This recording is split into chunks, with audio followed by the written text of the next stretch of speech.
Hi everyone. तो आइए अपने रिलीजियस और चैरिटेबल ट्रस्ट के चैप्टर को आगे बढ़ाते हैं, आगे की बातों को स्टार्ट करते हैं। ठीक है, तो चलिए अब हमारा अगला टॉपिक है notes regarding computation of income oblique income of trust और इंस्टीट्यूशन। अब हम कुछ नोट देखते हैं। नोट मतलब जब आप किसी ट्रस्ट, जब आप किसी इंस्टीट्यूशन की इनकम निकालेंगे तो आपको क्या क्या चीज ध्यान में रखनी है। ए, वॉलंटरी कंट्रीब्यूशन। वॉलंटरी कंट्रीब्यूशन क्या होता है? जो आपको कोई भी दे जाता है। ठीक है, ये आपकी किसी बिल्डिंग से इनकम नहीं होती, ये आपका एनोनिमस डोनेशन नहीं होता, ये आपका कॉर्पस डोनेशन नहीं होता। ठीक है, ये आपका वॉलंटरी कंट्रीब्यूशन होता है। Any voluntary contribution received by a trust created wholly for charitable और religious purpose shall be deemed to be income of the trust. एक एनजीओ की इनकम क्या होती है? एक एनजीओ की इनकम दान ही तो होती है। जो भी बेचारा दान दे देता है वो उस पैसे को इकट्ठा करके समाज के भले में लगा देती है। ठीक है, contribution made with a specific direction. Specific direction जिसको हम बोलते हैं कॉर्पस डोनेशन।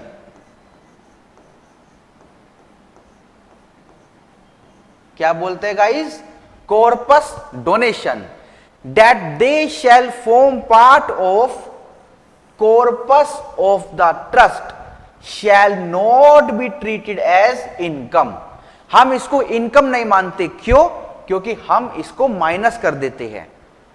हम टोटल इनकम में से इसको माइनस कर देते हैं। देखो ये रहा, हम इसको क्या कर देते हैं? लेस कर देते हैं। तो इसीलिए ये इनकम नहीं बनता।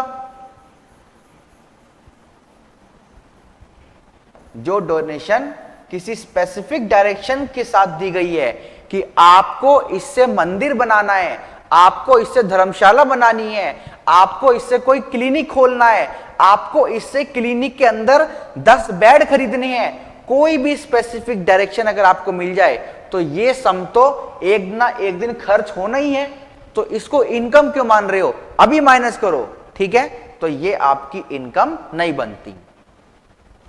Not be treated as income of the trust, but कुछ कंडीशन का पालन करना है। कंडीशन वही है कि आपको पैसा खर्च करना है। Subject to condition that such voluntary contribution are invested.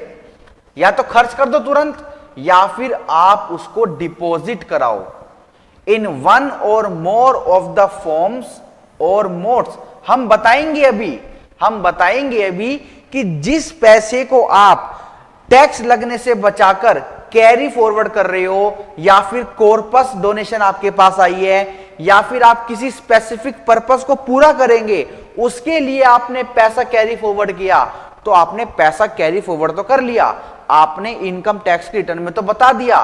वो पैसा रखा कहां जाएगा? वो पैसा वहां पर रखा जाएगा जहां पे इनकम टैक्स वाले बताएंगे। इनकम टैक्स वालों ने बहुत लंबी लिस्ट बताई है, आई थिंक 15-16 जगह है जहां पर आप अपना पैसा निवेश कर सकते हो, तब तक जब तक आप उस पर्पस को पूरा नहीं कर देते। और modes specified in section 1 subsection 5 maintain specifically for such corpus. जो उस कॉर्पस के लिए बना है, then we allow deduction but condition must be fulfilled. Next, application for charitable और religious purpose from such corpus shall not be treated as application again of income for charitable trust और religious purpose. मतलब जो भी आपके पास corpus donation आई, उसको minus करने के लिए आपको किसी असेसिंग ऑफिसर को चिट्ठी नहीं भेजनी, आपको कोई भी एप्लीकेशन नहीं भेजनी। ठीक है, चलिए आगे चलते हैं। एप्लीकेशन फॉर चैरिटेबल और religious purpose from such corpus shall not be treated as application again of income for charitable और रिलीजियस पर्पस। ठीक है, और एक पॉइंट यहां पे और है, जैसे आपने कॉर्पस डोनेशन को माइनस कर लिया, आपने कॉर्पस डोनेशन को माइनस कर लिया, और जिस साल में या जब भी आपने खर्च किया दोबारा से माइनस कर लिया, तो ऐसा आप नहीं कर सकते, इसको दोबारा से माइनस आप नहीं कर सकते। आगे चलते हैं। B, value of service, the value of any service being, जैसे मेडिकल सर्विस, जैसे एजुकेशनल सर्विस, ठीक है, प्रोवाइडेड बाय चैरिटेबल और रिलीजियस ट्रस्ट, जो ट्रस्ट क्या कर रहा है, इन हॉस्पिटल को या फिर इन मेडिकल इंस्टीट्यूशन को चला रहा है और एन एजुकेशनल इंस्टीट्यूशन चला रहा है, shall be deemed to be the income of the trust during the previous year in which such service are provided and shall be chargeable to income tax. ठीक है भाई, कोई एनजीओ है जिसका अस्पताल है, जिसका हॉस्पिटल है, या फिर कोई स्कूल है, कोई कॉलेज है, तो मिलने वाला पैसा हम क्या मानेंगे, मिलने वाला पैसा हम आपकी इनकम मानेंगे। अगर आप इस इनकम को खर्च कर देते हो अपने चैरिटी के ऑब्जेक्ट पे तो अच्छी बात है, वरना आपको टैक्स देना पड़ेगा। Business income of the trust, एक एनजीओ है, वो स्कूल भी चलाती है, वो हॉस्पिटल भी चलाती है, वो समाज का भला भी करती है और एक छोटा सा व्यापार भी करती है। ठीक है, इस केस में क्या होगा, on fulfilment of following two condition, आप दो कंडीशन पूरी कर दो। आइए एक बार लिखता हूं। हां जी, what if trust doing business, क्या होगा अगर ट्रस्ट बिजनेस करेगी। ये देखो कितना मोटा पेन है ये। क्या होगा अगर ट्रस्ट बिजनेस करेगी, तो trust must fulfil two condition.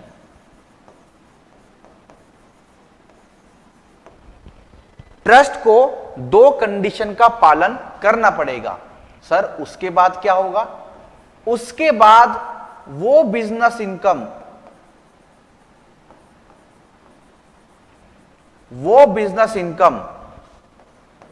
मानी जाएगी ट्रीटेड एज ट्रस्ट इनकम, या लिखेंगे trust normal income, trust normal income, but ओहो हां जी, such business income treated as trust normal income but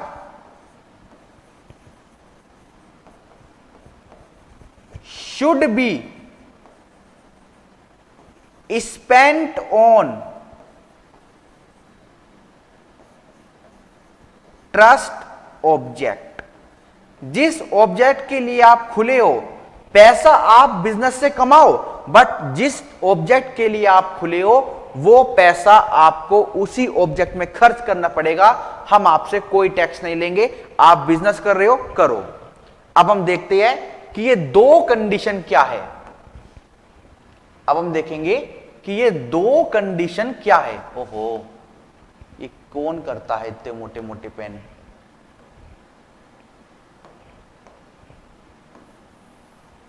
हां जी, आइए एक बार देखते हैं।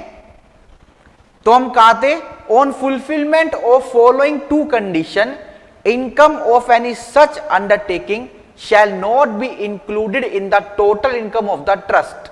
पहला, the trust or institution can carry out business activity provided such activity are incidental to the object of the trust।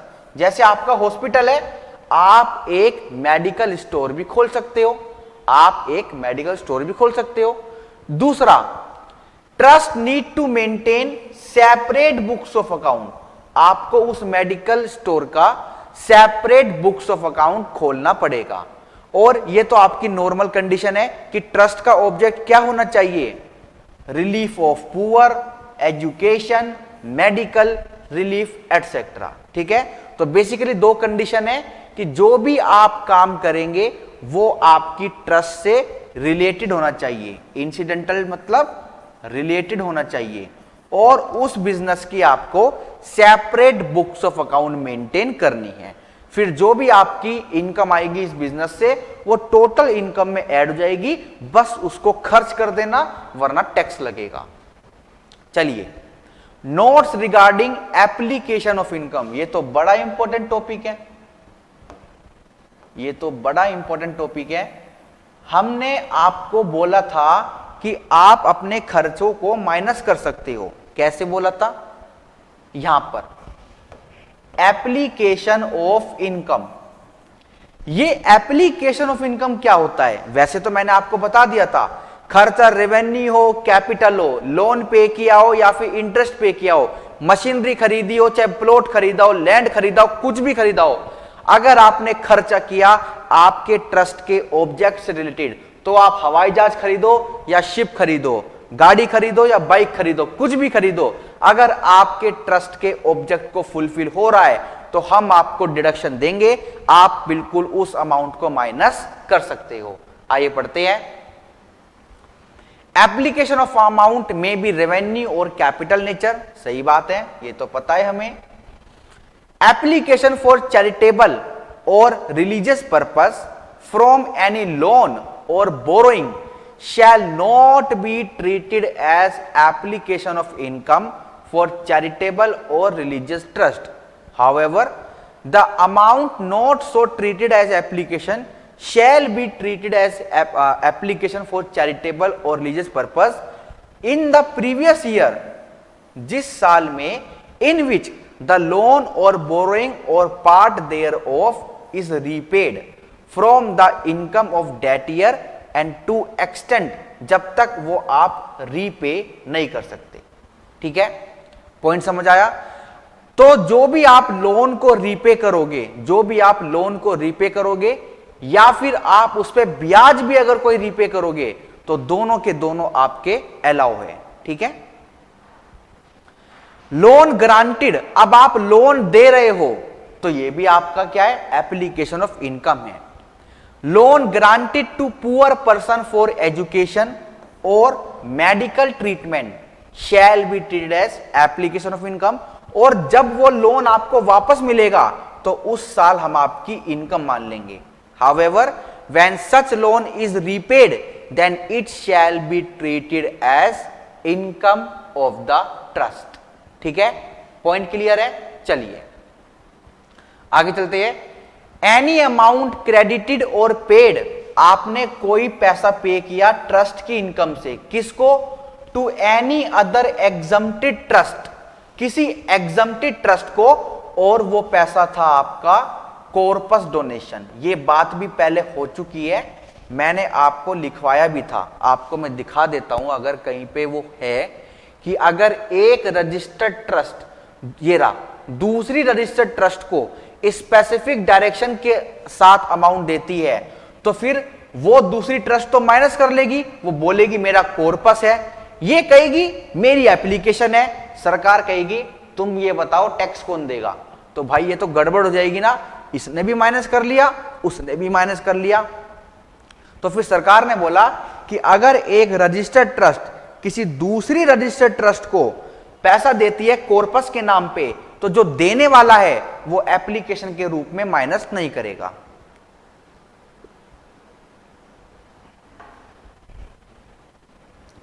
ठीक है जी, चलिए आगे चलते हैं, एक बार पढ़ लेते हैं। एनी अमाउंट क्रेडिटेड और paid out of income to any other exempted trust और institution being contribution with a specific direction that it shall form part of the corpus shall not be treated as application of income for charitable or religious purpose। हां जी, आगे बढ़ते हैं। The calculation of income required to be applied or accumulated during the previous year shall be made without any set off और deduction और allowance of any excess application of any of the year preceding the previous year. आप कह रहे हो sir, आप कह रहे हो, मैं आपको एक बार लिख के बताता हूं।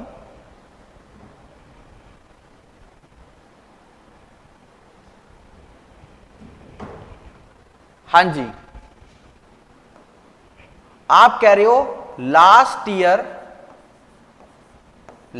ईयर ट्रस्ट के पास 100 करोड़ रुपए आए और ट्रस्ट ने 110 करोड़ का खर्चा कर दिया, तो जो ये आपके 10 करोड़ बचे, जो आपके 10 करोड़ बचे, जो आपने पिछले साल खर्चा कर दिया, उसको हम क्या करें, उसको हम करंट ईयर की इनकम में से माइनस कर दे।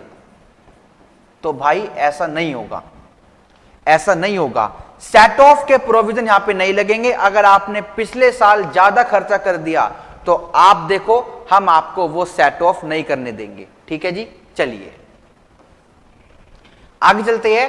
Where any income is required to be applied और एक्यूमुलेटेड और set apart for application, then for such purpose the income shall be determined without any deduction or allowance by way of depreciation or otherwise in respect of any asset acquisition of which has been claimed as an application of income in the same or any other previous year। अब देखो, एक point तो हमारा ये है कि आपने asset खरीदा, आपने एसेट खरीदा 50 लाख का और पूरे के पूरे 50 लाख आपने डिडक्ट कर लिए।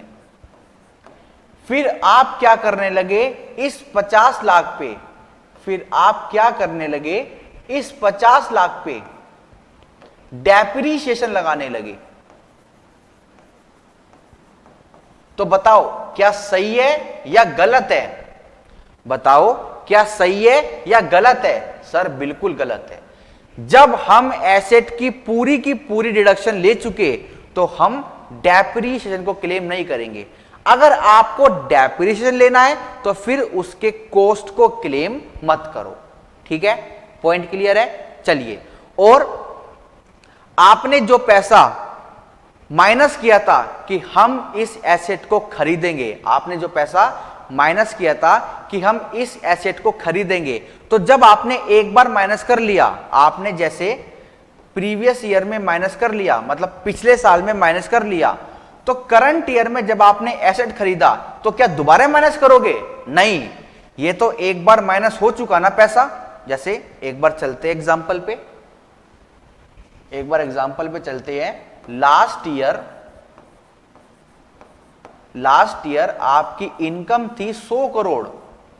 आपने कहा मैं 50 करोड़ को कैरी फॉरवर्ड करना चाहता हूं क्योंकि मुझे एसेट खरीदना है, एसेट खरीदना है नेक्स्ट ईयर। ठीक है जी, अब हम नेक्स्ट ईयर में आ गए, अब हम नेक्स्ट ईयर में आ गए। नेक्स्ट ईयर की इनकम भी है 100 करोड़। अब आपने नेक्स्ट ईयर में ये 50 करोड़ का एसेट खरीद लिया, तो क्या ये दोबारा यहां पे माइनस करोगे? नहीं यार, एक बार छूट मिल तो चुकी है। और क्या यहां पे डेप्रीशिएशन माइनस कर सकते हो? क्या नेक्स्ट ईयर में, मतलब करंट ईयर में डेप्रीशिएशन माइनस कर सकते हो? नहीं, क्योंकि आपने पूरे के पूरे कॉस्ट की डिडक्शन ले ली। ठीक है, आपने लास्ट ईयर 50 करोड़ माइनस कर लिए थे, बस आपको अब करंट ईयर में इन 50 करोड़ को खर्च करना है, वरना आपके ऊपर टैक्स लग जाएगा। ठीक है जी, चलिए चलिए आगे चलते हैं। हां जी, तो चलिए अगले टॉपिक पर चलते हैं। वैसे तो मैं आपको बता चुका हूं कि हम अपने पैसे को कैरी फॉरवर्ड कर लेते हैं अगर वो हमें प्राप्त नहीं हुआ। हम कहते हैं कि जब मिलेगा ना सरकार, जब टैक्स लियो, सरकार बदले में कहती है चल ठीक है, तेरे को 1 साल का और मौका दूंगी मैं। वो मैंने बात आपको बताई थी, मैं आपको दिखा भी देता हूं कहां पर बताई थी।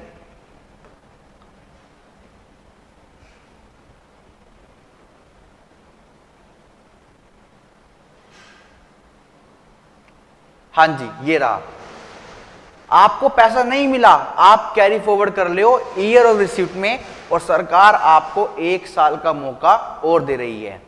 या फिर आप पैसा खर्च नहीं कर पाए, आप उसको अगले साल कैरी फॉरवर्ड कर रहे हो, सरकार से बोल रहे हो कि सरकार हम इसको अगले साल खर्च करेंगे। या फिर आप कोई बड़ा काम करना चाहते हो, आप कोई स्पेसिफिक पर्पस को फुलफिल करना चाहते हो, और सरकार से कह रहे हो कि हमको ये पैसा कैरी फॉरवर्ड करना है, और सरकार कह रही है देख ये जो तेरे को काम करना है 5 साल के अंदर अंदर कर लियो, ये वाला काम 5 साल के अंदर अंदर कर लियो, और उसके बाद भी 1 साल की ग्रेस में और दे रही हूं, बट तू अपना काम कर ले, कोई भी दिक्कत वाली बात नहीं है। तो इन सबको बोलते हैं डेफरमेंट। इन सबको क्या कहते हैं? डेफरमेंट। आइए पढ़ते हैं। ये कह रहे हैं आपने जब हमसे 15% की एडहोक डिडक्शन ले ली, उसके बाद आपका कितना अमाउंट बचा? 100 में से 85% बचा। तो अगर आपका 85% पैसा खर्च नहीं हो पाया, या फिर 85% से कम खर्च हो पाया है, मतलब फॉर एग्जांपल 100 करोड़ रुपए मिले, 15% आपने माइनस कर लिया 15 करोड़, 85 करोड़ आपकी इनकम बची। अब या तो इसको खर्च कर दो या इस पर टैक्स दे दो। तो या तो आप पूरा का पूरा 85 करोड़ खर्च नहीं कर पाए, या फिर आप उसमें से कुछ पोर्शन खर्च नहीं कर पाए। तो आपके पास मौका है कि आप इस साल बचकर उस पैसे को अगले साल भी खर्च कर सकते हो, बट अगले साल अगर खर्च नहीं किया तो टैक्स देना पड़ेगा, और आप उस पैसे को कैरी फॉरवर्ड कर सकते हो इन the year of receipt plus 1 year grace. या फिर आप कह सकते हो सरकार मेरे को हॉस्पिटल बनाना है, तो ये 85 करोड़ रुपए पे टैक्स मत लगाओ, मेरे को मौका दो, मैं एक हॉस्पिटल बनाऊंगा। तो आप ऐसा भी कर सकते हो। When due to certain reason application of income मतलब use is below 85% of its income, then trust has the option to apply for deferment। Trust के पास मौका है कि वो डेफरमेंट को अप्लाई कर दे। ठीक है, deferment of application of income. Time limit, मौका क्या है? अरे भाई रिटर्न की ड्यू डेट से पहले पहले, या जब भी आप रिटर्न की फाइल कर रहे हो, आप चाहे आपने ड्यू डेट पे फाइल की हुआ हो, तो जो भी आपकी ओरिजिनल रिटर्न की ड्यू डेट आती है उस तक आपको बताना पड़ेगा कि सरकार मैं अपना इतना पैसा कैरी फॉरवर्ड करना चाहता हूं, मतलब ट्रस्ट का ऑथर बताएगा ना। Time limit for application of deferment of income, such option to be exercise before the expiry of the time allowed under section 139 subsection 1 for furnishing the return of income in the prescribed form and manner. Reason, deferment period and effect of non-applicability of income within the deferred period। आप पैसा क्यों carry forward कर रहे हो, कब तक के लिए कैरी फॉरवर्ड कर रहे हो, और अगर आपने पैसे को खर्च नहीं किया तो क्या होगा? तीनों बातें बता चुका हूं। पहला, आपको पैसा नहीं मिला तो आप उसको कैरी फॉरवर्ड कर रहे हो ईयर ऑफ रिसिप्ट में प्लस 1 ईयर की ग्रेस। तो जब वो 1 ईयर की ग्रेस भी खत्म हो जाएगी, अगर फिर भी ये पैसा आपका अनयूटिलाइज रह गया, तो फिर जब वो 1 ईयर की ग्रेस खत्म हो जाएगी तो आपको टैक्स देना पड़ेगा। ठीक है, फिर आपका है एनी अदर रीजन से अगर आप कैरी फॉरवर्ड कर रहे हो तो फिर आप सिर्फ और सिर्फ नेक्स्ट ईयर तक कर सकते हो, ये भी मैंने आपको बताया। और इस इनकम को हम कब टैक्सेबल कर देंगे? अगर वो नेक्स्ट ईयर भी अनयूटिलाइज रह गई। ठीक है, आइए पढ़ते हैं दोबारा से। द होल और any part of income has not been received, had not been received during that year, तो आप इसको डेफर कर सकते हो। The previous year in which such income is actually receive, जब वो रिसीव होगी, और प्लस 1 साल का ग्रेस भी ले सकते हो। क्या होगा अगर आपने उसको अप्लाई नहीं किया? It shall be treated as income in the year when such grace year expired. ठीक है जी। Note, the part of income which is not spend shall be taxable. अगर आपने 10 लाख रुपए कैरी फॉरवर्ड किए, 5 लाख खर्च कर दिए, तो 5 लाख पे टैक्स देना पड़ेगा। फिर अगर आपका पैसा अनयूटिलाइज रह गया या फिर कोई भी रीजन रहा, आप उसको नेक्स्ट ईयर के लिए कैरी फॉरवर्ड कर सकते हो। और ये कब टैक्सेबल होगा? जब वो नेक्स्ट ईयर एक्सपायर हो जाएगा। ठीक है, अब आइए देखते हैं, आपने पैसा कैरी फॉरवर्ड किया स्पेसिफिक पर्पस के लिए, तो क्या कंडीशन है? Conditional accumulation for specific purpose. और दोस्तों इसका सेक्शन याद रखना, इसका सेक्शन प्लीज याद रखना, क्योंकि एग्जाम में बोल देते हैं कि ये पैसा कैरी फॉरवर्ड हुआ अंडर सेक्शन 11 सबसेक्शन 2, तो आप गोल हो जाओगे। और ये आपका कौन से सेक्शन में आता है? सेक्शन 11 सबसेक्शन 1 में पहले आता है ये और दूसरे नंबर पे आता है ये। ठीक है, तो दोनों के सेक्शन याद रखना प्लीज। आइए पढ़ते हैं, where a trust could not apply its 85% of income. जब एक ट्रस्ट अपनी 85% इनकम को यूटिलाइज नहीं कर पाई फॉर चैरिटेबल और रिलीजियस पर्पसेस, देन इट में, इनके पास मौका है, इट में एक्यूमुलेट और set aside it's income in full और इन पार्ट, या तो कुछ हिस्सा कैरी फॉरवर्ड कर लो या सारी की सारी कर लो, but for a maximum period of 5 years to be applied for specific purpose, plus 1 साल की ग्रेस आपको दी जाती है। तो टोटल 6 सालों के लिए आप पैसा कैरी फॉरवर्ड कर सकते हो। Condition to avail section 11 subsection 2। अब आती है कि क्या कंडीशन आपको पूरी करनी है। पहला, आपको असेसिंग ऑफिसर को बताना पड़ेगा, सही बात है। जब आप अपनी इनकम टैक्स की रिटर्न फाइल करोगे तो फॉर्म नंबर 10, ये फॉर्म भी याद रखना, एमसीक्यू में काम आता है। फॉर्म नंबर 10 आपको भरना पड़ेगा। Such person furnishes a statement in the form 10। In form 10 में क्या बताएगी कि हम किस पर्पस के लिए पैसा सेट ऑफ कर रहे हैं, stating the purpose for which the income is being accumulated और सेट अपार्ट, और किस समय के लिए हम सेट ऑफ कर रहे हैं। और याद रखना मैक्सिमम पीरियड 5 year होगा। जैसे एग्जांपल ले लेते हैं, आपने 3 सालों के लिए पैसा कैरी फॉरवर्ड किया तो प्लस आपको 1 year की ग्रेस मिलेगी। ठीक है, ये मैंने एग्जांपल लिया। 1 साल के लिए कैरी फॉरवर्ड किया तो 1 + 1, 2 के लिए किया तो 2 + 1, 3 के लिए किया तो 3 + 1, 4 के लिए किया 4 + 1, 5 के लिए किया 5 + 1, 6 के लिए नहीं कर सकते तो +1 भी नहीं मिलेगा। ठीक है, in computing the period of 5 years, the period during which the income could not be applied, जिस टेन्योर के दौरान आप अपना पैसा अप्लाई नहीं कर पाए, क्यों? आपकी ट्रस्ट के ऊपर केस चल रहा था या फिर अदालत का कोई ऑर्डर आया था कि आप अपना ये पैसा खर्च नहीं करेंगे जब तक हम नहीं कहते। तो जब तक हम नहीं कहते का जितना भी टेन्योर है वो आपका 5 साल में कैलकुलेट नहीं होगा, आपको थोड़ा राहत दी गई है। ठीक है, could not be applied for the purpose for which it is so accumulated और सेट अपार्ट, जिसके लिए ये पैसा इकट्ठा किया गया था, ड्यू टू एन ऑर्डर और इंजंक्शन, यानी कि रोक of any court shall be excluded. अगर अदालत ने आपको रोका है तो जितने समय के लिए रोका वो 5 साल में इंक्लूड नहीं होगा, वरना होगा क्या, आपका तो 5 साल खत्म हो जाएगा, आप पैसे को खर्च नहीं कर पाओगे और सरकार आ जाएगी लाओ टैक्स दो, सरकार आ जाएगी लाओ टैक्स दो, तो ये तो गड़बड़ हो जाएगी ना। तो दूसरी सरकार ने, मतलब हमारे न्यायालय ने जो भी आपको आपके ऊपर स्टे ऑर्डर लगाए वो पीरियड आपका एक्सक्लूड होगा। चलिए, सेकंड, टाइम लिमिट वही है, आपको अपनी रिटर्न की ड्यू डेट तक बताना पड़ेगा। Time limit, the statement shall be furnished on और before the due date specified under section 139(1) for furnishing the return of income of the previous year.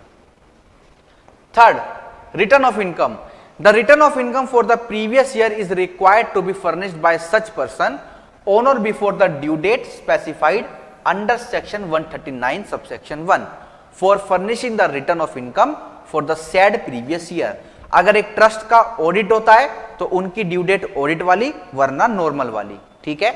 और ज्यादातर सारी ट्रस्ट का ऑडिट होता ही होता है, क्योंकि ट्रस्ट की जो MEL है वो 2.5 लाख है और इनकी ग्रोस रिसिप्ट, इनकम नहीं, दोबारा बता रहा हूं, इनकम नहीं, जितना भी पैसा इनके हाथ में है, जितना भी पैसा इन्होंने इकट्ठा किया उसको देखेंगे 2.5 लाख को एक्सीड कर गया कि नहीं, खर्चों को माइनस करने से पहले। अब वो लिस्ट आ गई है कि जहां पर आपको अपना पैसा डिपॉजिट कराना है अगर आपने उसको कैरी फॉरवर्ड किया।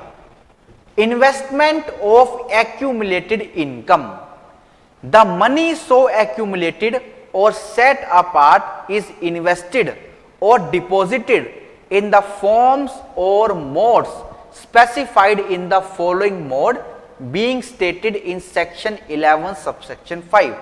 और section 11 subsection 5 बताता है कि कौन कौन सी जगह आप अपना पैसा डिपॉजिट कर सकते हो, ठीक है। तो इस सेक्शन को याद रखना। पहला, अब मैं लिस्ट पढ़ रहा हूं बस। Investment in government saving certificate and any other security or certificates issued by the central government under the small saving scheme of that government। दूसरा, deposit in any account with the post office saving bank।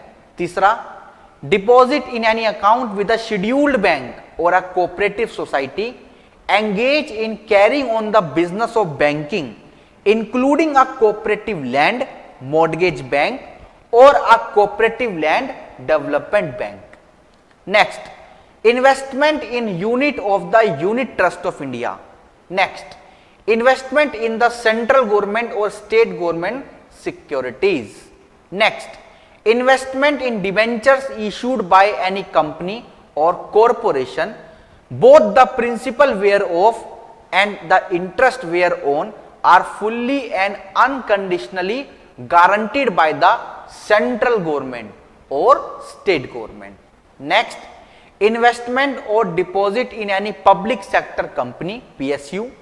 Next, deposit with or investment in any bond issued by a financial corporation which is engaged in providing long term finance for industrial development in India and which is eligible for deduction under section 36 subsection 1 clause 8। Deposit with or investment in any bond issued by public company formed and registered in India with the main object of carrying on the business of providing long term finance for construction or purchase of houses in India for residential purpose and which is eligible for deduction under section 36(1)(8). Deposit with or investment in any bond issued by a public company formed and registered in India with the main object of carrying on the business of providing long term finance for urban infrastructure in India। Next, investment in an immovable property। Immovable property does not include any machinery or plant but other than machinery or plant installed in a building for the convenient occupation of the building। जैसे lift, यार lift में तो पैसा लगा ही सकते हो ना, ये कह रहे हैं वो मशीनरी वो प्लांट अलाउ है जो एक बिल्डिंग में इंस्टॉल है, जो हटाया नहीं जा सकता, जैसे AC, और वो कन्वीनियंट है, ठीक है, मतलब वो लोगों की उसमें क्या बोलते हैं उसको, लोगों की कंफर्ट में काम कर रहा है। इवन दो अटैच्ड टू और permanently fastened to earth. Deposit with the industrial development bank of India, ठीक है, industrial development bank of India. Invest in any other form और मोड ऑफ इन्वेस्टमेंट और deposit as may be prescribe, जैसे investment by way of acquiring equity share of a depository, units of mutual fund etcetera. ठीक है दोस्तों, तो ये वो list थी जहां पर आपको अपना पैसा इन्वेस्ट करना पड़ेगा तब तक जब तक आपका वो स्पेसिफिक पर्पस पूरा नहीं हो जाता।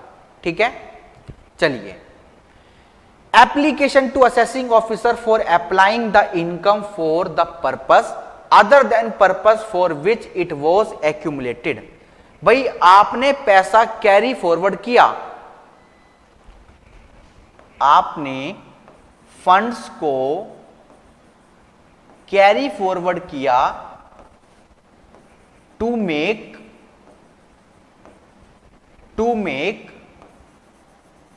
बिल्डिंग, ठीक है। बट अब आपकी ट्रस्ट का मोटिव चेंज हो गया।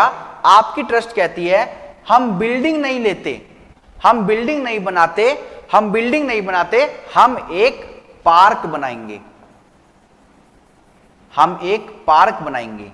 तो अगर आपका मन चेंज होता है तो कोई घबराने की वाली बात नहीं है, बस आपको असेसिंग ऑफिसर को मनाना पड़ेगा, असेसिंग ऑफिसर को बस मनाना पड़ेगा। आइए पढ़ते हैं। In case where due to circumstances, कुछ ऐसा हुआ जो आपके कंट्रोल के परे है, beyond the control of the trust, then accumulated income cannot be applied for the purpose, उस पर्पस में अप्लाई नहीं हो पाई जिस पर्पस के लिए आपने पैसा एक्यूमुलेट किया था, मतलब कैरी फॉरवर्ड किया था।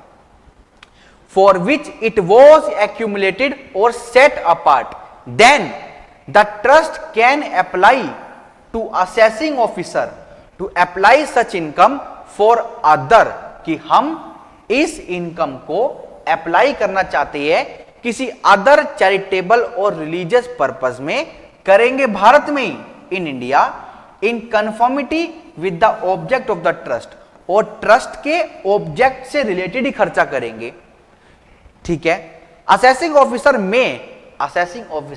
में अगर चाहे on receipt of such application, इस रिक्वेस्ट को आने के बाद अलाउ कर सकते हैं, allow use of such accumulated income for the purposes as specified in the application। तो चिट्ठी में जो भी वो दूसरा अदर ऑब्जेक्ट लिखा होगा आपको हम अलाउ कर देंगे, मतलब एओ अलाउ कर देंगे, आप ऐसा कर सकते हो, ठीक है। चलिए आगे चलते हैं। Withdrawal of benefit of accumulation income, section 11 subsection 3। अब जो आपने पैसा कैरी फॉरवर्ड किया था, आपने जो पैसा कैरी फॉरवर्ड किया था, आपने हमसे डिडक्शन ले ली, हम आपकी डिडक्शन को, हम आपके बेनिफिट को वापस छीन लेंगे अगर आपने क्या किया। फॉर एग्जाम्पल, आपने वो पैसा और कहीं लगा दिया, या फिर आपने पैसा खर्च ही नहीं किया, सीजीज मतलब आपने पैसा खर्च नहीं किया, या फिर आपने वो पैसा डिपॉजिट नहीं कराया उन स्कीम्स में, ठीक है। आइए एक बार पढ़ते हैं क्या क्या किया आपने। Where income so set aside, जो आपने इनकम को इकट्ठा करके एक जगह रखा था कि हम इससे ये करेंगे, is applied for the purpose other then specific purpose. तो क्या होगा, जिस साल में आपने उस अदर स्पेसिफाइड पर्पस में पैसा लगाया, उस साल की ये इनकम मान लिया जाएगा, जितना भी आपने लगाया, पूरा नहीं, जितना भी आपने लगाया। क्या पता अभी आप आधा पैसा और कहीं लगा दो अच्छी जगह जिसके लिए कैरी फॉरवर्ड किया था। Such income shall be deemed to be the taxable income of the previous year in which it is so applied. दूसरा केस कहता है, when income so set aside ceases to be accumulate, आप उसको use नहीं कर पाए। Such income shall be deemed to be the taxable income of the previous year in which it so ceases to be accumulated, ठीक है। मतलब आपने वो एक्यूमुलेट किया बट आपने उसको खर्च कर दिया, या फिर वहां पर खर्च नहीं किया जहां आपने उसके लिए कैरी फॉरवर्ड किया था। When income so set aside ceases to remain so invested or deposited in mode mention in section 11 subsection 5, आपने वो पैसा जो डिपॉजिट कराया था उसको विड्रॉल कर लिया, ठीक है। मतलब अब वो पैसा उन स्कीम में डिपॉजिट नहीं रहा, तो जिस साल में आपने ऐसा किया उस साल में आपके ऊपर टैक्स लग जाएगा। Such income shall be deemed to be the taxable income of the previous year in which it is so ceases to be invested. Next, when income so set aside is credited or paid to, जो पैसा आपने इकट्ठा करके रखा था कि building बनाएंगे, आपने वो किसको दे दिया? किसी रजिस्टर्ड ट्रस्ट को दे दिया, या किसी इंस्टीट्यूशन को दे दिया, या फिर किसी भी फंड को दे दिया, किसी इंस्टीट्यूशन, ट्रस्ट, यूनिवर्सिटी और किसी एजुकेशनल इंस्टीट्यूशन, किसी हॉस्पिटल, किसी मेडिकल इंस्टीट्यूशन को दे दिया, तो जिस साल में आपने दिया उस साल में आपके ऊपर टैक्स लग जाएगा, क्योंकि आपने कहा था बिल्डिंग बनाएंगे और आपने वो पैसा किसी और को दे दिया. Such income shall be deemed to be the taxable income of the previous year in which it is so credited और पेड. देखो ये पॉइंट इंपॉर्टेंट है. क्यों? क्योंकि क्वेश्चन आपसे कह सकता है कि इस रजिस्टर्ड ट्रस्ट ने पैसा दिया दूसरी रजिस्टर्ड ट्रस्ट को, जो पैसा इसने कैरी फॉरवर्ड किया था बिल्डिंग बनाने के लिए, तो बताइए क्या टैक्स ट्रीटमेंट होगा? तो आप क्या पता कह दो, हाँ हाँ अच्छा किया, कोई बात नहीं, अलाउ है. तो अलाउ नहीं है. चलिए आगे चलते हैं. Note, in case the trust और institution which has accumulated its income is dissolve, अगर आपका ट्रस्ट डिसॉल्व हो गया, then assessing officer may allow application of such income in payment to another registered trust और registered institution in the year in which such trust और institution was dissolved. आप बंद हो गए तो जो भी आपका पैसा है आप किसी दूसरी रजिस्टर्ड ट्रस्ट को दे सकते हो, तो फिर हम ये मान लेंगे कि हाँ आपने पैसा यूज कर लिया और जाते जाते आप तो बंद हो रहे हो, जाते जाते आपसे टैक्स की वसूली नहीं करेंगे. तो इस पर केस स्टडी बन सकती है कि बताइए एक ट्रस्ट डिसॉल्व हो रही है, उसके पास 1000 करोड़ रुपए है कंट्रीब्यूशन का, इनकम का, डोनेशन का, अब वो बंद हो रही है, उसको टैक्स से बचने के लिए क्या करना पड़ेगा? तो आपको बताना पड़ेगा कि ये ट्रस्ट पैसे को किसी दूसरी रजिस्टर्ड ट्रस्ट या किसी दूसरे इंस्टीट्यूशन को जो रजिस्टर्ड है दे सकती है और टैक्स से बच सकती है. ठीक है जी. चलिए आइए अब एक बार आगे चलते हैं. हां जी चलिए.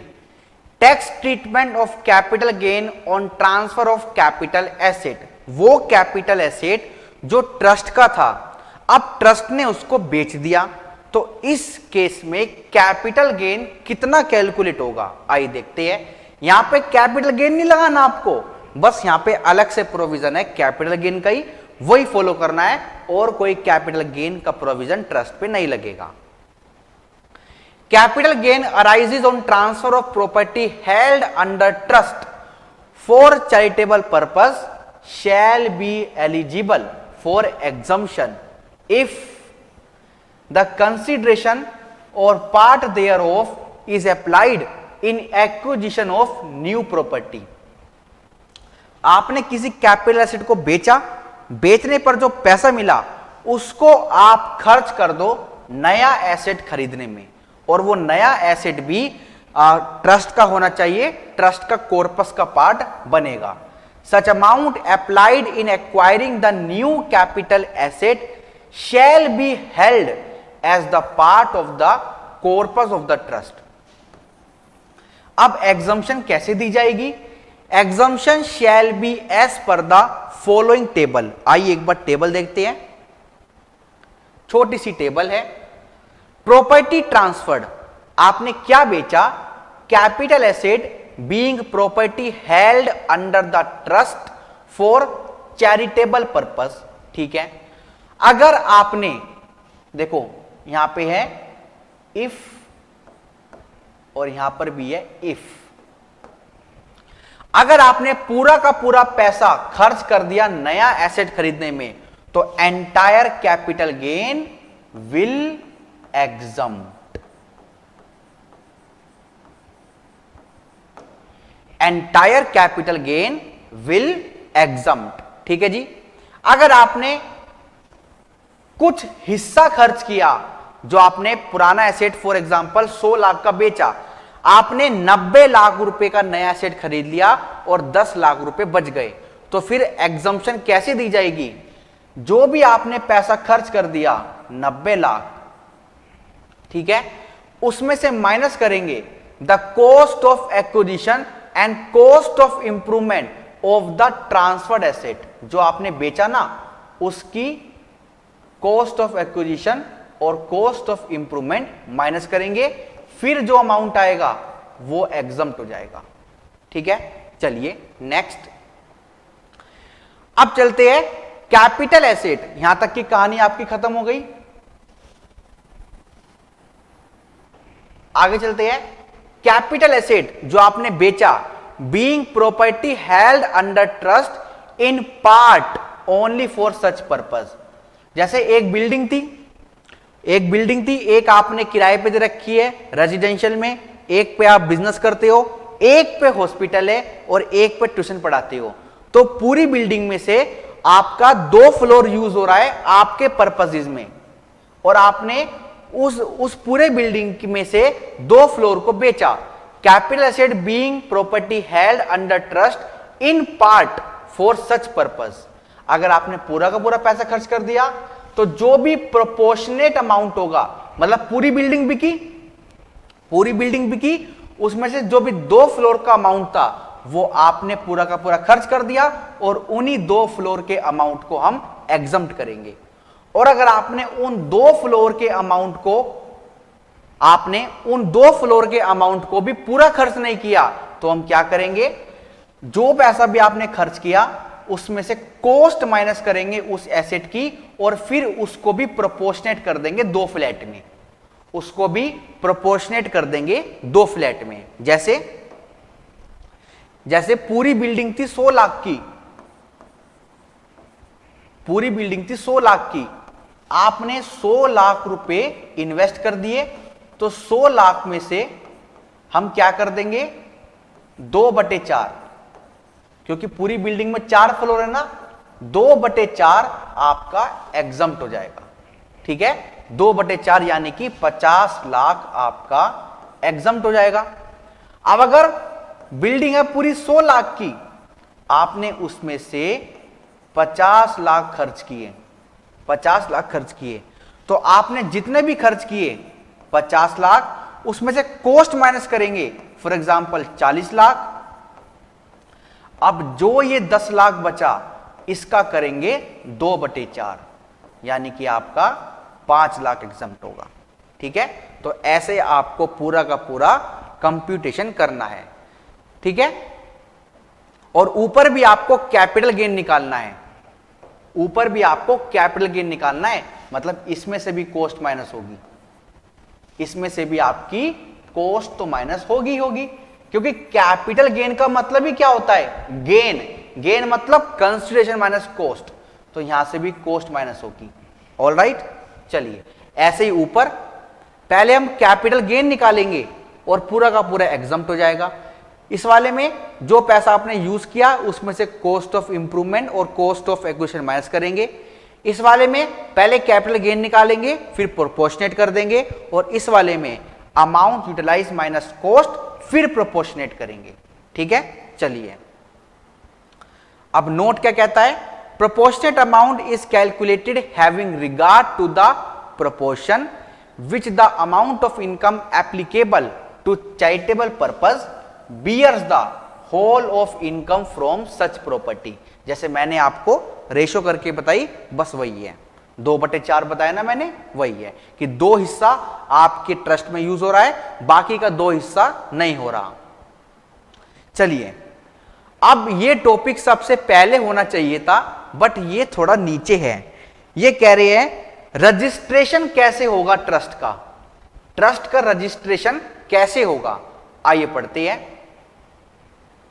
The person in receipt of the income has made an application in the prescribed form and manner to the principal commissioner or commissioner for registration of the trust or institution under section 12AB। जो भी trust का author है, जिसने भी trust को बनाया, चाहे वो ऑथर हो, डायरेक्टर हो, प्रिंसिपल डायरेक्टर हो, कोई भी हो, वो एप्लीकेशन देगा किसको, principal commissioner of income tax को, या फिर कमिश्नर ऑफ इनकम टैक्स को। ठीक है, अच्छा एप्लीकेशन कब देगा? अब इसके ना बहुत सारे केस बना दिए इन्होंने, 6 केस हैं। एप्लीकेशन आपको कितने टाइम लिमिट में देनी है? पहला केस है, अगर आपकी ट्रस्ट या इंस्टीट्यूशन ऑलरेडी रजिस्टर्ड है तो क्या होगा?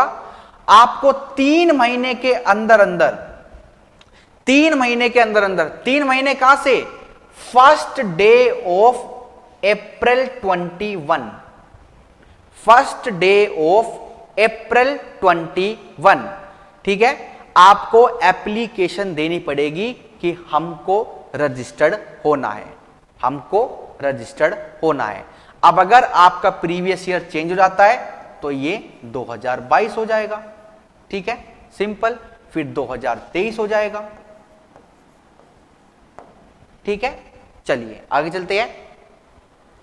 Where the trust or institution is registered under section 12AB and the period of the said registration is due to expire, आप रजिस्टर्ड हो बट आपका रजिस्ट्रेशन का टेन्योर एक्सपायर होने वाला है, तो जब वो एक्सपायर होगा ना उसके 6 महीने पहले ही, उसके 6 महीने पहले ही आपको एप्लीकेशन देनी पड़ेगी। नेक्स्ट, अगर आपकी ट्रस्ट या इंस्टीट्यूशन अभी टेम्पररी रजिस्टर्ड है तो क्या होगा?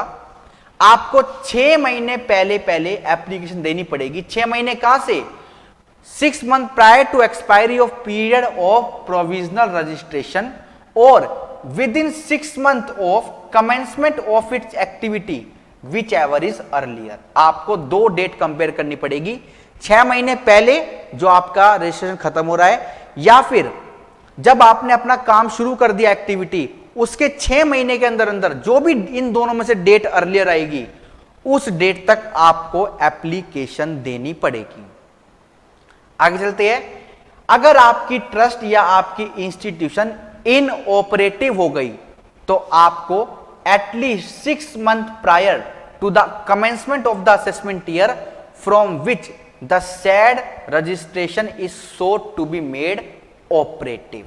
ठीक है, अगर आपकी ट्रस्ट इनऑपरेटिव हो गई तो आपको 6 महीने के अंदर अंदर, मतलब 6 महीने पहले ही आपको अप्लाई करना पड़ेगा। मतलब जिस साल में आपकी ट्रस्ट इनऑपरेटिव हुई, अब उस साल की इनकम निकलेगी असेसमेंट ईयर में, तो जैसे ही असेसमेंट ईयर आएगा उसके 6 महीने पहले ही आपको अपनी एप्लीकेशन देनी पड़ेगी और ट्रस्ट को ऑपरेटिव कराना पड़ेगा। अगर आपने अपनी ट्रस्ट और इंस्टीट्यूशन में कुछ मॉडिफिकेशन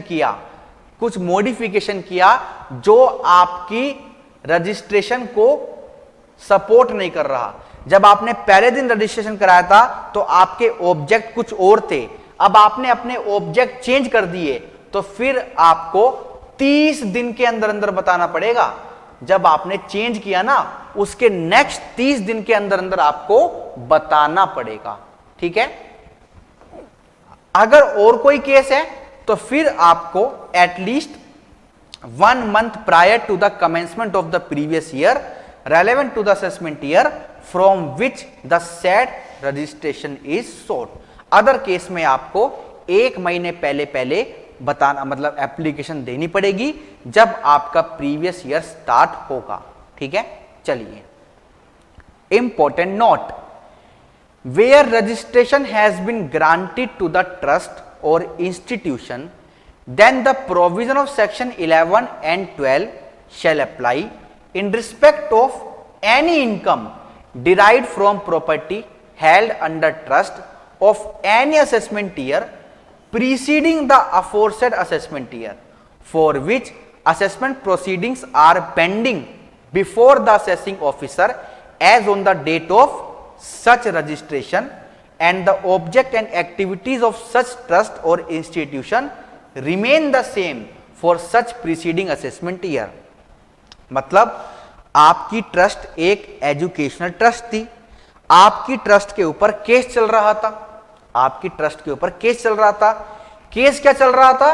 आप रजिस्टर्ड नहीं हो और आप इनकम पे टैक्स नहीं दे रहे, आप खर्चों को माइनस कर रहे हो, तो केस तो चल रहा था। साइड बाय साइड ट्रस्ट ने क्या किया?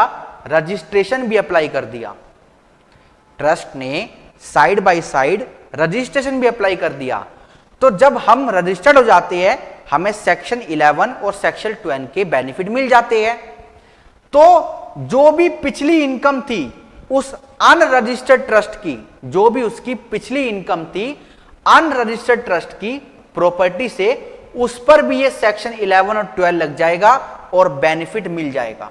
ठीक है, मतलब हम पिछली इनकम पर भी बेनिफिट इनको दे देंगे, भले ही इनके खिलाफ केस क्यों ना चल रहा हो। आगे चलते हैं। आप रजिस्टर्ड नहीं थे, आप पिछले साल या पिछले कई सालों से रजिस्टर्ड नहीं थे और आप एक एनजीओ चला रहे थे, तो क्या आपके ऊपर इनकम एस्केपिंग असेसमेंट लगा दे? नहीं, ट्रस्ट के ऊपर नहीं लगेगा। No action under section 147 shall be taken by the assessing officer in case of such trust और institution for any assessment year preceding aforesaid assessment year only for, कारण क्या है कि आप रजिस्टर्ड नहीं थे? नहीं, ऐसा मत करो, गलत हो जाएगा। ऑफ सच ट्रस्ट और institution for the sad assessment year. However, aforesaid benefit are not available in case of trust or institution which was refused registration or the registration granted it was cancelled at any time। वो तो सही बात है, अगर आपको registration नहीं मिला या मिलने के बाद कैंसिल हो गया तो आपको मिलने वाले बेनिफिट भी खत्म हो जाएंगे। ठीक है, अब जब आपने एप्लीकेशन दे दी प्रिंसिपल कमिश्नर को या फिर कमिश्नर को, तो वे क्या करेंगे? प्रिंसिपल कमिश्नर और कमिश्नर क्या करेंगे? Procedure for registration section 12AB on receipt of an application under section 12A। याद रखना, सेक्शन एमसीक्यू में मदद मिलेगी और प्रैक्टिकल लाइफ में भी। 12A में एप्लीकेशन जाती है और 12AB में एप्लीकेशन चेक होती है प्रिंसिपल कमिश्नर और कमिश्नर के द्वारा। अब इन case of existing trust covered in serial number 1, ये जो हमने ऊपर टेबल पढ़ी थी ना, ये इसकी बात कर रही है कि इस केस में क्या होगा। आइए देखते हैं। इस केस में प्रिंसिपल कमिश्नर या फिर कमिश्नर ऑर्डर पास कर देंगे विद इन 3 मंथ्स, 3 महीनों के अंदर अंदर। 3 महीने कहां से काउंट होंगे? जिस महीने में एप्लीकेशन आपने दी उस महीने की 31 या 30 तारीख जब खत्म हो जाएगी, उसके बाद फ्रेश 3 महीने काउंट होंगे। उन 3 महीनों का समय है ऑफिसर के पास ऑर्डर पास करने का। Pass an order within 3 months from the end of the month in which the application was received in writing, और ऑर्डर आपका लिखित में होगा। रजिस्टरिंग द ट्रस्ट और institution for a period of 5 years and send a copy of such order to the trust or institution। ठीक है, 5 साल के लिए आपकी ट्रस्ट को रजिस्टर कर दिया जाएगा और आपको कॉपी दे दी जाएगी। अब cases covered in serial number 2 से लेकर सीरियल नंबर 5, ऊपर टेबल में चलते हैं एक बार।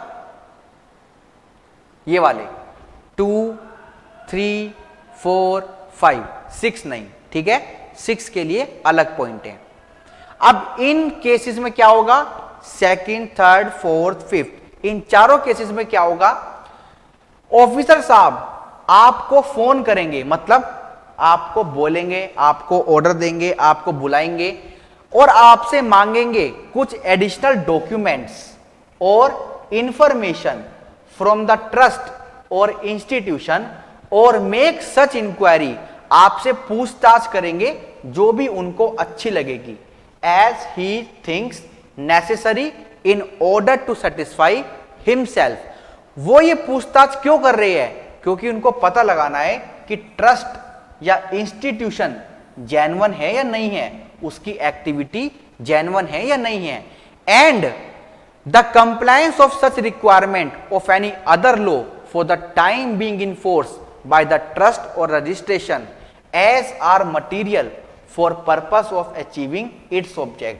और जो कानूनी रूल्स है, रेगुलेशन है, वो पूरी हो रही है या नहीं हो रही है।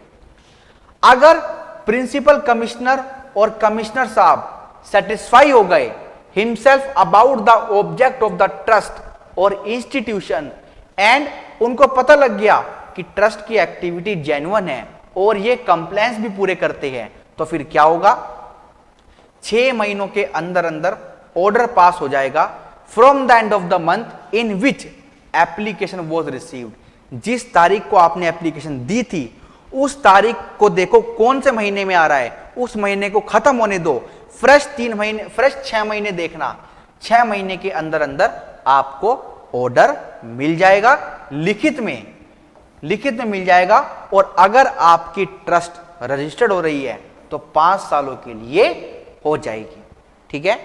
और अगर ऑफिसर साहब सेटिस्फाई नहीं है फिर भी उनको ऑर्डर पास करना पड़ेगा लिखित में, rejecting such application and also cancelling it registration after affording but reject करने से पहले एक सुनवाई का मौका आपको दिया जाएगा, after affording reasonable opportunity of being heard and send a copy of such order to the trust और इंस्टीट्यूशन।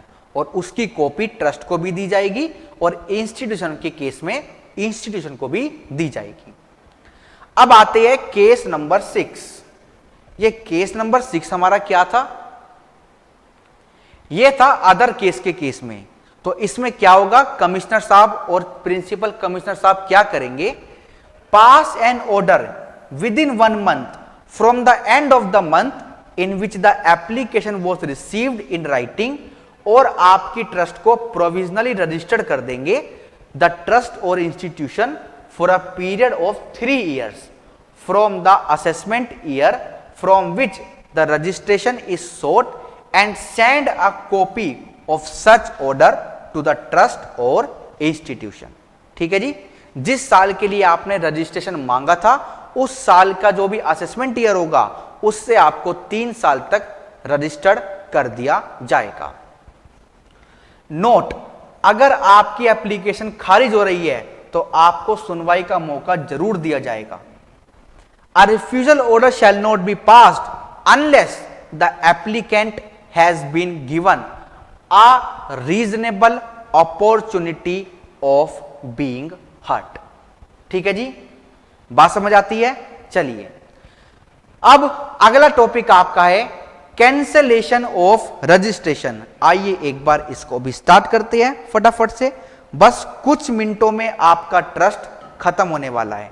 मतलब विश्वास नहीं, कभी सोचो हमारा ट्रस्ट खत्म हो रहा है सर से, आपका चैप्टर खत्म हो रहा है चैरिटेबल ट्रस्ट।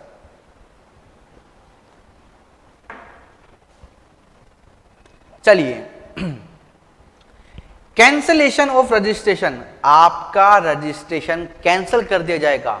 क्यों? पक्का आपने गड़बड़ करी होगी, आपने ऑब्जेक्ट पूरे नहीं करोगे, आपने कुछ धोखाधड़ी का काम किया होगा।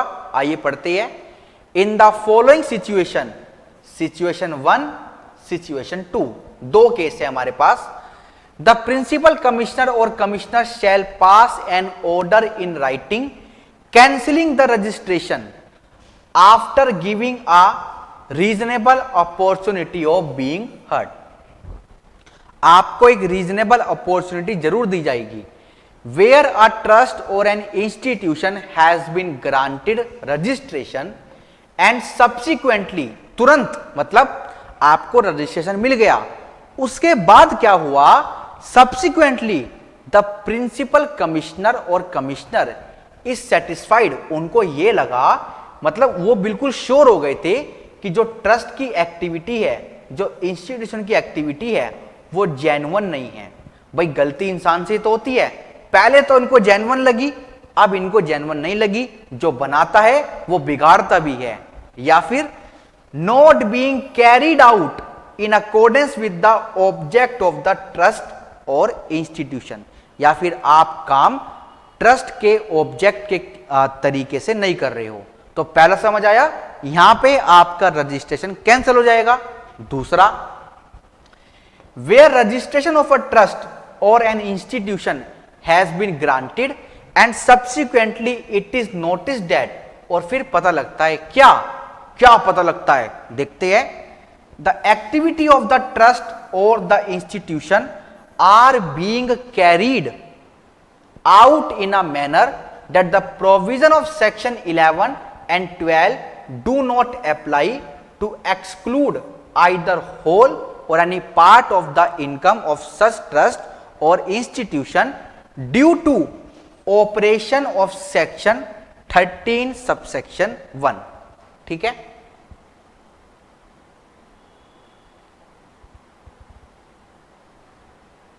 शायद वो सेक्शन नीचे है 13 वाला, हाँ नीचे है, मैं आपको भी बताऊंगा क्या है वो, नीचे एक बार आपको दिखा भी देता हूं,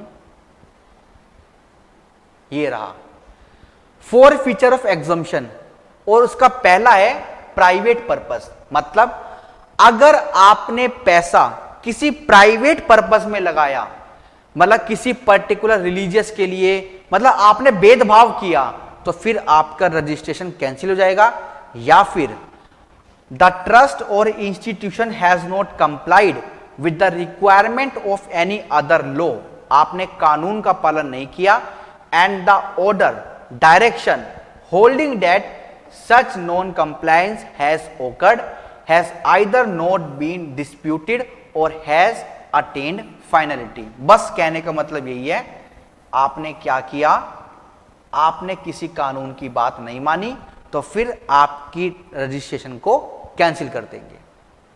ठीक है, छोटा सा सेक्शन तक खत्म होता है। अब देखते हैं कि आपकी एग्जम्पशन को हम कैंसिल कर देंगे। एग्जम्पशन कौन सी, सेक्शन 11 और सेक्शन 12 की। अभी जो हमने पढ़ा था विड्रॉल ऑफ एग्जम्पशन, वो था कि जो पैसा आपने इकट्ठा करके रखा कि बिल्डिंग बनाएंगे, उसके लिए। ये है आपका ओवर द ऑल, जो भी आपने हमसे एग्जम्पशन ली है एप्लीकेशन ऑफ इनकम में, उस केस में आपकी एप्लीकेशन ऑफ इनकम को खारिज कर देंगे अगर income for private purpose, any part of the income from the property held under a trust for private religious purpose which does not ensure the benefit of the public. आप भेदभाव कर रहे हो तो आपको हम सजा देंगे। आप किसी एक पर्टिकुलर रिलीजियस कम्युनिटी के लिए काम कर रहे हो, income for the benefit of particular religious community. In the case of a trust for charitable purpose or a charitable institution created or established after the commencement of this act, any income thereof if the trust or institution is created or established for the benefit of any particular religious community or caste। ये वाली line आप उड़ा भी सकते हो।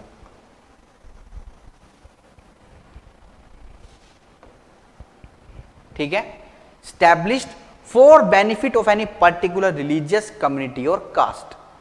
funds are not invested, पैसा अगर आपने खर्च नहीं किया, जो भी हमने स्कीम बताई थी एज पर सेक्शन 11 सबसेक्शन 5। ठीक है, funds are not invested in security oblique deposit as per section 11 subsection 5। it is to be noted that holding share in a public sector company would not disqualify the trust from claiming exemption। अगर आप किसी public sector company के share ले लेते हो तो इसका मतलब ये नहीं कि आप डिस्क्वालीफाई हो गए एग्जम्पशन लेने के लिए, ऐसा नहीं है। ठीक है, बट जो पैसा आपने कैरी फॉरवर्ड किया था आप उसको इन फंड में इन्वेस्ट जरूर करो, वरना आपकी एग्जम्पशन को हम छीन लेंगे। Income applied for the benefit of interested person. Interested person क्या होते हैं, पहले मैं आपको यही दिखा देता हूं। इंटरेस्टेड पर्सन कौन होते हैं, चलो बाद में देखेंगे। आप ये मानो कि आपने ट्रस्ट की इनकम को यूज करा इंटरेस्टेड पर्सन के वेलफेयर में। In the case of a trust for charitable और religious purpose, any income thereof if such trust or institution has been created or established after the commencement of this act and under the terms of the trust। ये पूरी line अच्छी नहीं है, मतलब जरूरत नहीं है। अब यहां से पढ़ते हैं, any part of such income ensures directly और indirectly for the benefit of interested person. बस आपने पैसा क्या किया, किसी इंटरेस्टेड पर्सन में खर्च किया। If any part of such income और any property of the trust और institution is during the previous year used और अप्लाइड डायरेक्टली और indirectly for the benefit of any interested person. बस मैं भी आपको बताऊंगा कि इंटरेस्टेड पर्सन क्या होता है। The above provision shall not apply to a trust or institution created or established before the commencement of this act। मतलब इनकम टैक्स कानून बनने से पहले अगर कोई ट्रस्ट बनी तो पहली बात तो एग्जाम में कोई क्वेश्चन ही नहीं आएगा ऐसा। फिर भी मैं आपको पढ़ा देता हूं कि जो ट्रस्ट, जो इंस्टीट्यूशन इस कानून के बनने से पहले बनी उस पर यह प्रोविजन नहीं लगेगा। टू एनी यूज और एप्लीकेशन वेदर डायरेक्टली और indirectly of any part of such income or any property of the trust or institution for the benefit of any interested person if such use or application is by way of compliance with a mandatory term of the trust or mandatory rule governing the institution। यहां पर भी condition है कि जो trust आयकर कानून से पहले बनी, अगर उसने कुछ पैसा लगाया इंटरेस्टेड पर्सन के ऊपर जो मैंडेटरी था, चाहे हमारी ट्रस्ट की डीड में लिखा हो या फिर सरकार ने मैंडेटरी किया था, तो फिर उस पर यह प्रोविजन नहीं लगेगा, वो पैसा आप माइनस कर सकते हो। ठीक है, देखो घबराना नहीं है, कुछ भी मैं यहां पर नया नहीं पढ़ा रहा हूं, बिल्कुल सारी की सारी पुरानी चीजें हैं। ये प्राइवेट ट्रस्ट है या आपने किसी एक जाति के ऊपर काम किया, आपने पैसे को डिपॉजिट नहीं कराया उन स्कीम में, आपने इंटरेस्टेड लोगों के लिए काम किया, बस ये देखते हैं कि इंटरेस्टेड पर्सन कौन है। Income applied for the benefit of the interested person. अब इनको लाल कर देते, लाल। ऑथर, आपने ट्रस्ट बनाई और आप ही फायदा ले रहे हो, या फिर founder, the author of the trust और the founder of the institution. Contributory, any person whose total contribution up to the end of the relevant previous year to the trust institution exceeds 50,000। जो आदमी 50,000 से ज्यादा का contribution देता है वो interested person है, तो उस पर आप खर्चा मत करना ज्यादा। ठीक है, और ये लिमिट याद रखना। Trustee, any trustee of the trust और manager by whatever name called, जिस नाम से भी आप पुकारो। चौथा, रिलेटिव, किस किस का, ऑथर का, कॉन्ट्रीब्यूटरी का, ट्रस्टी का, ये तीनों जो हमने ऊपर पढ़े, इनका रिश्तेदार भी हमारे लिए क्या है, इंटरेस्टेड पर्सन है। Any relative of any such author, founder, person, member, trustee और मैनेजर। ठीक है, अब यहां पे एक नोट है। नोट क्या कहता है, अगर एक एचयूएफ ऑथर है, एक एचयूएफ ने ट्रस्ट खोली, ठीक है, तो फिर एचयूएफ के मेंबर भी क्या बन जाएंगे, आपके रिश्तेदार बन जाएंगे। ये इसी में नोट है और ये आपका 5th पॉइंट है। ठीक है, अदर, वो कोई कंसर्न, कोई भी ऐसी entity, any concern in which any of the above referred person has a substantial interest. जितने भी लोगों की हमने ऊपर बात करी, उनका किसी एंटिटी में सब्सटेंशियल इंटरेस्ट है, तो वो एंटिटी इंटरेस्टेड पर्सन है ट्रस्ट के लिए। ठीक है, चलिए।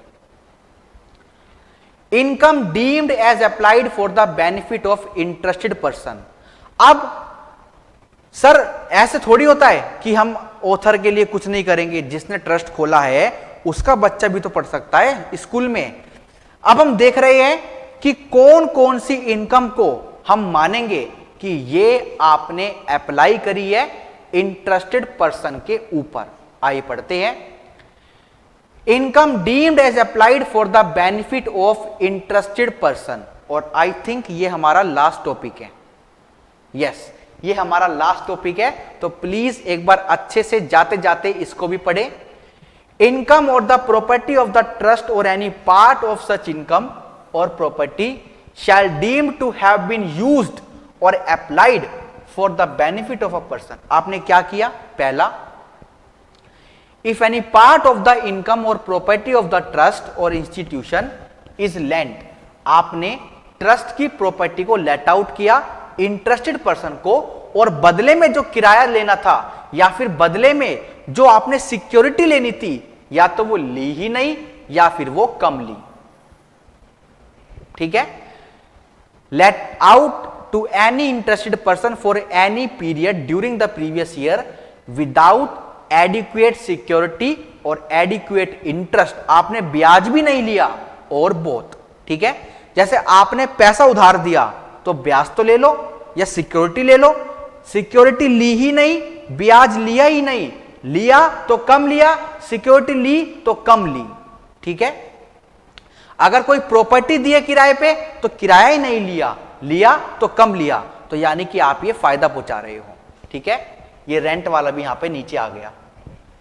इफ एनी लैंड, बिल्डिंग और other property of the trust और institution is made available for the use of any interested person for any period during the previous year without charging adequate rent or other compensation. Next, अगर आप अपने किसी interested person को salary दे रहे हो, कोई पैसा दे रहे हो उसके काम के लिए, या फिर नाजायज पैसा दे रहे हो, तो वो भी गलत है। If any amount is paid by way of salary, allowance और अदरवाइज, कुछ भी आपने पेमेंट करी during the previous year to any interested person, और जो पैसा आपने पे किया वो ज्यादा पे कर दिया in excess of what may be reasonable, जो रीजनेबल था उस सर्विस के लिए उससे ज्यादा पे कर दिया। फॉर एग्जाम्पल, कोई ट्रस्टी आपका कॉस्ट अकाउंटेंट है, चार्टर्ड अकाउंटेंट है, कंपनी सेक्रेटरी है, उनसे आपने काम करा लिया, मतलब ऑडिट वॉडिट करा लिया, और बदले में पैसा और ज्यादा दे दिया, तो वो गलत है। If the service of the trust और institution are made available to interested person during the year without adequate remuneration और अदर कंपनसेशन। भाई ऑथर का बेटा स्कूल में पढ़ रहा है तो फ्री मत पढ़ाओ, कुछ पैसा तो ले लो। ठीक है? चलिए, इफ एनी शेयर, सिक्योरिटी और other property is purchased by trust or on behalf of the trust or institution from any interested person, trust ने शेयर, सिक्योरिटी, कोई प्रॉपर्टी खरीदी, किससे? इंटरेस्टेड पर्सन से, ड्यूरिंग द प्रीवियस ईयर, और बदले में ज्यादा रुपया पे कर दिया। ठीक है? बदले में ज्यादा रुपया पे कर दिया। संपत्ति थी 1 करोड़ की, पे कर दिया 1.5 crore, for consideration which is more than adequate. ठीक है? ऐसे ही अब अगर ट्रस्ट ने कोई शेयर, कोई सिक्योरिटी, कोई प्रॉपर्टी खरीदी नहीं, बेची, और जो बेच के पैसा लेना था वो कम ले लिया, ये देखो लेस देन एडिक्वेट।